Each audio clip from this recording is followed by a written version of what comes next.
সময় কেটে যাচ্ছিল।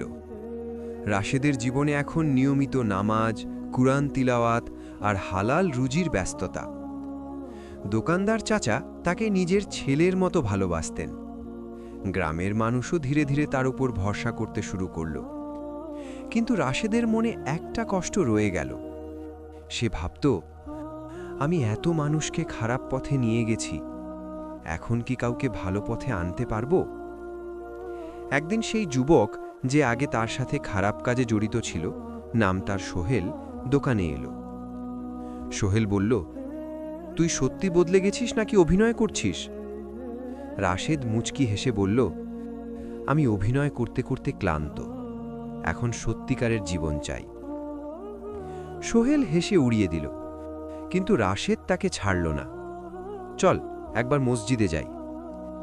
রাশেদ রাজি হল না।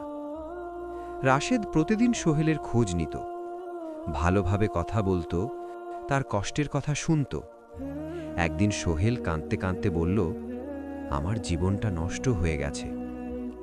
রাশেদ বলল, আমার থেকেও বেশি নষ্ট ছিল, আল্লাহ আমাকে ফিরিয়ে এনেছেন, তোকেও আনবেন। সেই দিন প্রথমবার সোহেল তার সাথে মসজিদে গেল। সোহেল ধীরে ধীরে নামাজ শুরু করল, খারাপ সঙ্গ ছেড়ে দিল। গ্রামের মানুষ অবাক, রাশেদ এখন মানুষ বদলাচ্ছে। রাশেদ মসজিদের ইমামের সাথে কথা বলে প্রতি রাতে ছোট কুরআন শিক্ষার আসর শুরু করল। 5 জন, 10 জন, 20 জন, ধীরে ধীরে যুবকেরা আসতে শুরু করল। সে তার জেলের অভিজ্ঞতা বলতো, মাওলানা আব্দুল হাকিমের কথা বলতো। মানুষ কাঁদত। রাশেদ মনে করল, সে যাদের কাছ থেকে প্রতারণা করে টাকা নিয়েছিল তাদের খুঁজে বের করবে। সে শহরে গেল, একজন একজন করে মানুষের কাছে ক্ষমা চাইল, কারোর টাকা ফেরত দিল, কারোর কাছে কাঁদল। অনেকে অবাক হয়ে বলল, এমন মানুষ এখনও আছে? নূরপুর গ্রামে এখন নতুন পরিবেশ। আগে যেখানে আড্ডা হতো, এখন সেখানে নামাজের আলোচনা হয়। যুবকেরা সিগারেট ছেড়ে দিয়েছে, মসজিদ ভরে যাচ্ছে।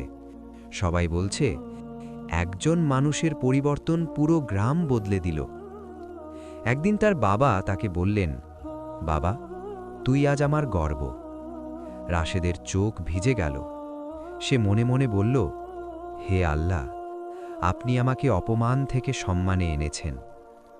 সে প্রায়ই ভাবত, যদি মাওলানা আব্দুল হাকিমের সাথে আবার দেখা হতো। তার দোয়া সব সময় থাকত সেই বৃদ্ধ আলেমের জন্য। এই পর্বের শিক্ষা: একজন মানুষের পরিবর্তন অনেক মানুষকে বদলে দিতে পারে। দাওয়াত ধৈর্য দিয়ে দিতে হয়। অতীতের ভুল শোধরানো ইবাদত। আল্লাহ অপমান থেকে সম্মানে নিয়ে যান। এমন আরও শিক্ষামূলক ইসলামিক গল্প পেতে আমাদের চ্যানেল দ্বীনের দাওয়াত সাবস্ক্রাইব করুন। ভিডিওতে লাইক দিন এবং আপনার মতামত কমেন্টে জানান।